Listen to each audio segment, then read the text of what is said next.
You're listening to the Ask Drone U podcast. You ask, we answer your drone questions. Whether you're here to turn your passion into profit or you simply fly for fun, we're a community of learners and teachers who aspire to achieve greatness. We are Drone U. Hey everyone, and welcome to another awesome episode of Ask Drone U. My name is Paul. My name is Rob. Thank you very much for joining us today. Hope you're having a great day. We are on episode 751. Starting off a new contest series, just FYI. Oh, that's right. Did we announce a winner? We did. Talk to him. He's very, very excited. Awesome. Happy dude. Yep. Congratulations, sir. But really, we do thank you for being here. We do thank you for listening. And I met a lot of listeners at the Atlanta Intermediate Mapping course this weekend, which was quite fun, Rob. I got to say, presented a lot of challenges. It was probably our most difficult mapping course that we did just because of the tree coverage. The lack of foliage definitely helped, though, and that was kind of a blessing in disguise. Good lesson. So, yeah, definitely a good lesson. You know, I met some really cool guys out there and also learned a few things myself. So we're going to be having some new content come out, I think, because of it. And I think we actually had a breakthrough this week, which was figuring out how to autonomize the 3 different flight paths to get the best model possible. So I'm not going to get into the details of that, but we're really excited. May actually end up having a whole new mapping course out of it because I think it could really help some businesses. But very cool. Yeah, they say that the best way to learn is to teach. And that seems to always happen. When you teach, you start realizing new things. Yeah, well, it's interesting. Once you think you know a lot. I mean, obviously, I don't know everything, but I always learn something, and I'm just really grateful for that. So, yeah, had a really fantastic time out there, and just want to thank everyone who attended that class. And just also wanted to let you know the sponsor of our show today will be the Houston mapping class, which we're really excited about. How can people find out about that class, Rob? Where should they go? The best place to go at this point is our Facebook page. Because it is on the Facebook page itself. It is on the Facebook page. That is correct. You might have to scroll down a little bit, but it is there. Gotcha.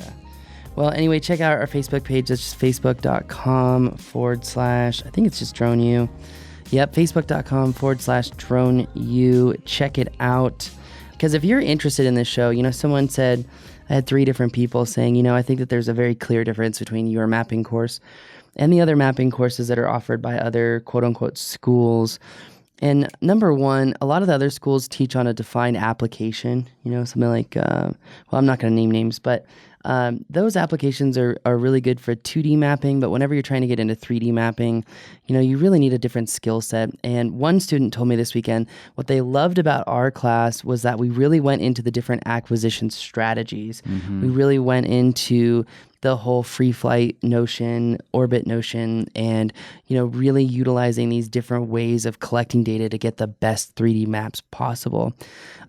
Which, by the way, comes from actually having to do it for clients. That's true. Mm-hmm. Right? And learning that we can't just give them the ordinary maps. You've got to go deeper and figure it out. And you've spent a lot of time doing that. That is true. I think really between terrestrial mapping, indoor mapping, exterior mapping, and then getting your maps down to a really, really finite accuracy, which I think we learned that the accuracy, a lot of people have said, well, with photogrammetry, you can't really say your accuracy is like sub 5 inches or 6 inches. But looking at results from one of the students this weekend, they're using a very, very, very high-end GPS system, like one that costs more than an Alta or 2 of them. And looking at his accuracy and his sigma squared values, I think it's going to be actually quite easy to argue that it is potentially possible to get super high grade data. And to the point where it could overtake traditional surveying.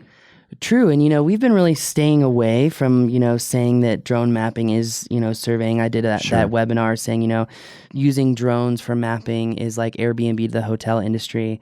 And I really believe that now. Because this student is working for a surveyor and they're really pushing to get drone mapping and photogrammetry into their business to really streamline stuff.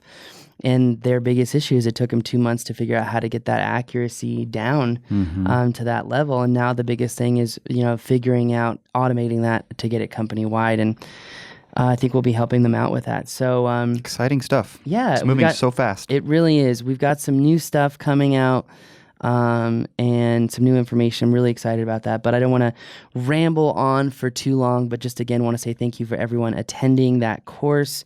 And yeah, I look forward to seeing more people getting in on the whole thing. So anyway, let's go ahead and let's hear that question. Again, if you haven't become a member of Drone U, to check out a lot of the information that's in that course is just online.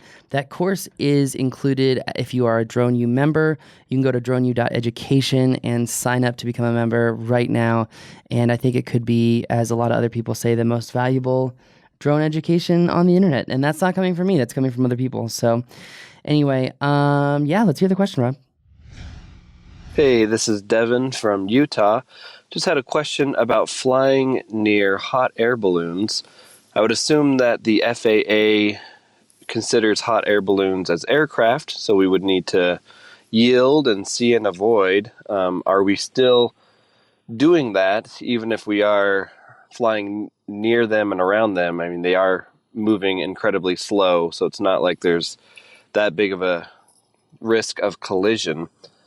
But are there any rules around flying around them, around some of the hot air balloon festivals? Is it better to try to work with organizers? If the organizer says no, do they have that authority? I mean, if you're going to be in the airspace and if there's no TFR, I would assume that you could fly if you do so in a safe and responsible manner. I don't know, what are your thoughts on it, and what's a good way of doing it responsibly? Thanks.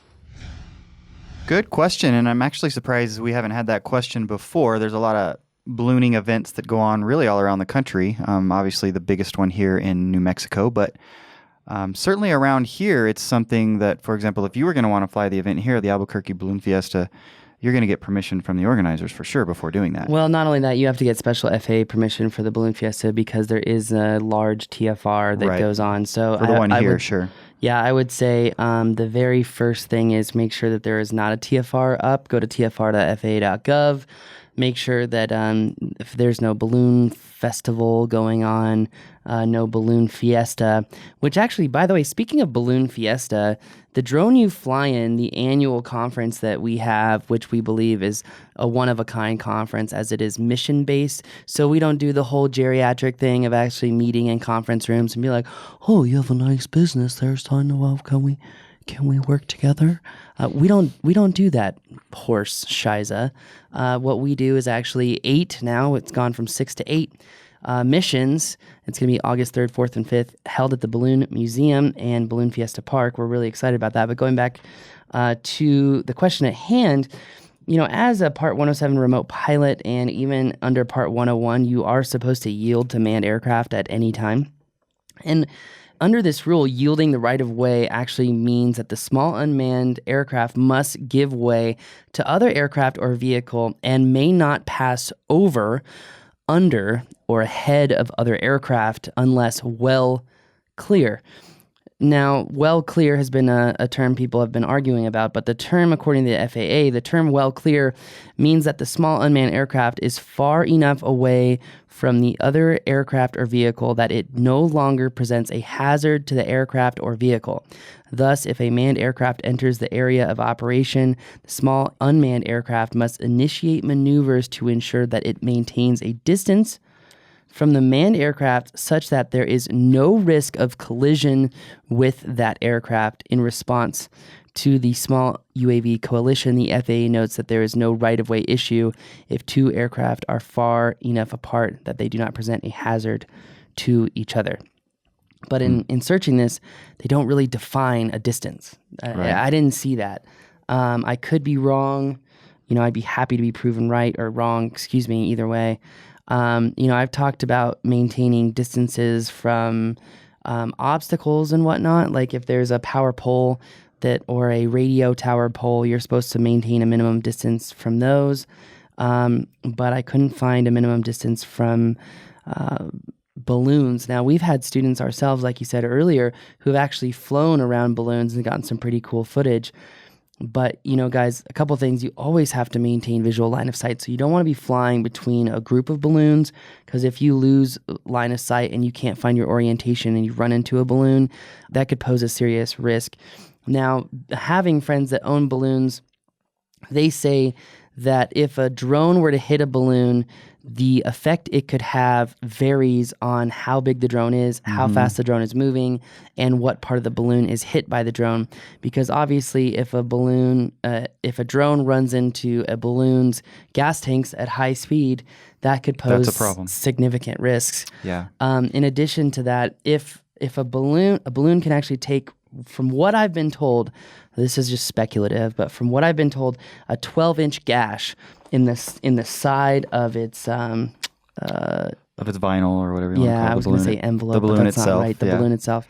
And then so that now it could still land safely, Right. but if it's over 12 inches, they can run into serious issues in a very fast amount of time. Yeah. So People now could get hurt. a Phantom prop, is pretty close to that. It's obviously not a full 12 inches, but it's pretty close to that. And, guys, I would just say, like, you're going to have to use pilot discretion here. Just remember, you have to maintain all the other rules of flight. If you are flying in front of them and they have to move to avoid you in any way, then the flight becomes illegal in the sense that you're not yielding the right way, if that makes sense. So now for Balloon Fiesta, that would be really difficult to really follow those rules. You'd have to be kind of flying on the outside of it. Obviously, if you had an exemption from the TFR, which is something I, again, should work on because I'd love to be able to fly that this year. Sure. And they've offered me that. I just didn't start the process soon enough, which is really unfortunate. So, Well, and in this case, I think one of the things that I think would be helpful is to put yourself in the shoes of the people flying the balloons, because it's probably pretty nerve-wracking to have unmanned aerial work going on around them. They don't know the pilot generally. I mean, maybe in some cases they do, but it's got to be nerve-wracking for them to have drones and flying I think around. the only way to do this in a right way is if you have a predetermined flight path with the balloon. You have communication with the balloon operators. You've obviously set it up. I'm sure, I can't remember in the question if the balloon guy was actually trying to get shots of his balloon, if that was like the whole point. No, the way that I heard the question was that there was some sort of event, some sort of festival or something. And so he was asking, should he talk to the organizers? Which, of course, the answer is yes. Yeah, agreed. And then if they say no, does he still have the right to fly? Do they have the authority to tell him no? Without a TFR, probably not, but still. Probably not. But respect. they could also, straight up call FSDO and be like, this guy is posing a hazard to aircraft, and True. all they have to do is prove that you couldn't maintain visual line of sight or that you cut the path off from the balloon, and Right. you're going to be in deep caca soon. That's right. So even if you're going to do it, you definitely, in my opinion, want to keep quite a distance away from them. What does that mean? I don't know. At least 1,000 feet? Yeah. Something along those lines. Yeah. I don't know if 1,000 feet would get you the shot you're looking for. Probably not. But I mean, that's why the X7 50 millimeter is a great option. There you go. Get the right tools. So you can still keep even everybody crop in safe. pretty good. I mean, that's the thing too. A lot of people don't realize is with the X7, when you're shooting 4K 30, you have the whole sensor. So let's say you use I don't know if it's a 45 or a 50 millimeter lens. I think it's a 50 millimeter lens, but let's say you're using the 50 millimeter lens and you have full sensor capability on the X7, it's going to look like 50 millimeters. But if you shoot 4K 60, it crops in on the sensor, so it's more like a 75 millimeter or 80 millimeter equivalent. So that's a great way to shoot it, because if you were to use something like a Z30 to stay 1,000 feet away and shoot a balloon, because you could actually do that and get really killer footage. Right. Sure. The issue with that is that you're using a 2 megapixel sensor, and from what I've heard, a lot of companies are not interested in the Z30 because a 2 megapixel sensor doesn't really give them enough detail to utilize the imagery. Now, I know that's different for some power line inspectors and some guys who need to stay far away. Sure. But oftentimes it can present its own problems. So Right. Absolutely. So bottom line, it always comes down to safety. it really does. It really does. And I think it would also be a good way, in our 107 operations class, Doug talks about having a GoPro set up on your station wherever you're flying, so you can prove if someone walks, below or in your area of takeoff. But I think this would also be another great thing to have your VO, or not even your VO, but someone else filming you flying the drone so you can prove you had visual line of sight like the whole time. Yeah, So- and that you kept a safe distance and all of those things. Because if you do have someone, you're flying near a lot of balloons and the event organizer says no, you would really need to have someone to prove that you were doing everything right in order to negate any investigation actions. Absolutely. Absolutely. So, anyway. Well, Devin, hope that helps. I think it does. But obviously, as we always say, if you have follow-up questions or if you don't think that we addressed your questions very directly and specifically, let us know. Get back to us and we will do our best to do a better job. True, we would. Anyway, I think that's going to do it for us today, right? Did we answer the question? I think so. Yeah, do a good job. So. Again, if you want to help support the show, there are 2 ways you can do that. If you could leave us a review or subscribe on iTunes, Overcast, Stitcher, or wherever you get your podcast. We would also greatly appreciate a review, or if you want to become a part of the Drone U community, the secret Facebook group, as some people say, the best Facebook group on the internet. That's because it's positive, it's inspiring, it's motivating. People are willing to help you out and give you answers almost instantaneously. In addition to that community, you also get all 27 of our classes. In 2 weeks, we got 3 more classes coming out. Really excited about that. So stay tuned for that. But all those classes are also included in your membership. So if you want to check it out and support the show even further, just go to droneu.education and become a member today. If you see some of our inserts in any of the DJI stores on the East Coast or in any of the GPC cases, then you can utilize those offers too to become a member, and it's even cheaper. So if you're trying to figure out the secret way, I just gave you the answer. So all you got to do is go to Manhattan. Yeah, on that bombshell, that's going to do it for us today. My name is Paul. And I'm Rob. This is Ask Drone U.